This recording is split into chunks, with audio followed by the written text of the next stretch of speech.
Friends, ಈಗೊಂದು photo ಹಾಕ್ತೀನಿ ನೋಡಿ. ಒಬ್ಬ ಮನುಷ್ಯ ಇದ್ದಾಗ ಅಥವಾ ಸತ್ತಾಗ ದುಡ್ಡು ಎಷ್ಟು ಮುಖ್ಯ ಆಗತ್ತೆ ಅನ್ನೋದು ತುಂಬ ಜನಕ್ಕೆ ನೋಡಿರ್ತೀರ ಕೆಲವೊಂದು ವಿಚಾರಗಳಲ್ಲಿ. ಇಲ್ಲಿ ಈ ವಿಚಾರದಲ್ಲಿ ಅದು ಮತ್ತೆ ಮತ್ತೆ ಪ್ರೂವ್ ಆಗುತ್ತೆ. ಏನಪ್ಪ ಅಂತ ಹೇಳಿದ್ರೆ, ಇಲ್ಲಿ ಏನು ಈ ಫೋಟೋದಲ್ಲಿ ನೋಡ್ತಿದ್ರಲ್ಲ, ಇವ್ರ ಹೆಸರು ವೆಂಕಟೇಶ್ವರಲು ಅಂತೇಳಿ.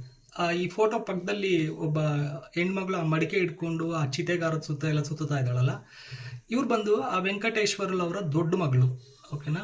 ಇವ್ರಿಗೆ ಇಬ್ಬರು ಹೆಣ್ಮಕ್ಳು ಇರ್ತಾರೆ, ಒಬ್ಬ ಗಂಡು ಮಗ ಇರ್ತಾನೆ, ಯಾರೋ ಈ ತೀರೋಗಿರೋ ವ್ಯಕ್ತಿಗೆ. ಇವ್ರ ವೈಫು ಶಾಂತಮ್ಮ ಅನ್ನೋರು 15 ವರ್ಷದಿಂದ ತೀರೋಗಿರ್ತಾರೆ. 15 ವರ್ಷದಿಂದ ತೀರೋದ್ಮೇಲೆ ದೊಡ್ಡ ಮಗಳು ಮನೇಲಿ ಇರ್ತಾರೆ, ಯಾರೋ ಈ ವೆಂಕಟೇಶ್ವರಲು ಅನ್ನೋರು. ಕಾರಣ ಏನಪ್ಪಾ ಅಂತ ಹೇಳಿದ್ರೆ, ದೊಡ್ಡ ಮಗಳ ಹಸ್ಬೆಂಡ್ ಕೂಡ ತೀರೋಗಿರ್ತಾರೆ. ಸೊ ಅವರು ನನ್ನ ತಂದೆ ನನ್ನ ಜೊತೆನೇ ಇರಲಿ ಅಂತೇಳಿ ಅವ್ರನ್ನ ಸಾಕ್ತಾ ಇರ್ತಾರೆ. ಬಟ್ ಇವ್ರ ಮಗ ಮುರಳಿ ಕೃಷ್ಣ ಅನ್ನೋರು ಹೊಟ್ಟೆಪಾಡಿಗೋಸ್ಕರ ಚೆನ್ನೈಲಿ ಕೆಲಸ ಮಾಡ್ಕೊಂಡಿರ್ತಾರೆ.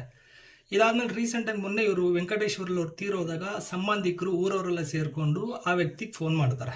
ಯಾರಿಗೆ? ಮುರಳಿ ಕೃಷ್ಣ ಅನ್ನೋರಿಗೆ. ನಿಮ್ಮಪ್ಪ ಹಿಂಗೆ ತೀರೋಗಿದ್ದಾರೆ ಬಾಪ್ಪ ಅಂದಾಗ ಆ ವ್ಯಕ್ತಿ ಎಂಥ ಕೀಳು ಮಟ್ಟದ ಮನಸ್ಥಿತಿಯವರು ಅಂತ ಹೇಳಿದ್ರೆ, ತಂದೆ ತೀರೋದಾಗ ಬರಬೇಕು, ಪ್ರತಿಯೊಬ್ಬರ ಕರ್ತವ್ಯ, ಮಕ್ಕಳ ಕರ್ತವ್ಯ ಅದು. ಆ ವ್ಯಕ್ತಿ ಏನು ಹೇಳಿದ್ದಾರೆ ಗೊತ್ತಾ? ನನ್ನ ತಂದೆ ನನಗೋಸ್ಕರ ಏನೂ ಮಾಡಲೇ ಇಲ್ಲ, ಒಂದು ಮನೆ ಕಟ್ಟಲಿಲ್ಲ, ಅಕೌಂಟಲ್ಲಿ ದುಡ್ಡು ಇಡಲಿಲ್ಲ.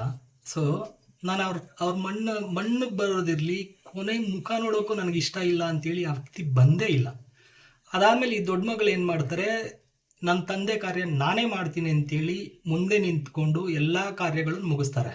ಅದಾದಮೇಲೆ ಊರವರೆಲ್ಲ ಮತ್ತೆ ಫೋನ್ ಮಾಡಿ ಆ ಹುಡುಗನಿಗೆ ಕೇಳಿದಾಗ, ಯಾರಿಗೂ ಮುರಳಿ ಕೃಷ್ಣ ಅವ್ರಿಗೆ ಕೇಳಿದಾಗ ಮತ್ತೆ ರಿಪೀಟ್ ಡೈಲಾಗ್ ಹೇಳ್ತಾರೆ, ನಮ್ಮಪ್ಪ ನನಗೋಸ್ಕರ ಏನೂ ಮಾಡಿಲ್ಲ, ನಾನೇ ಯಾಕೆ ಬರಬೇಕು ಅನ್ನೋದು.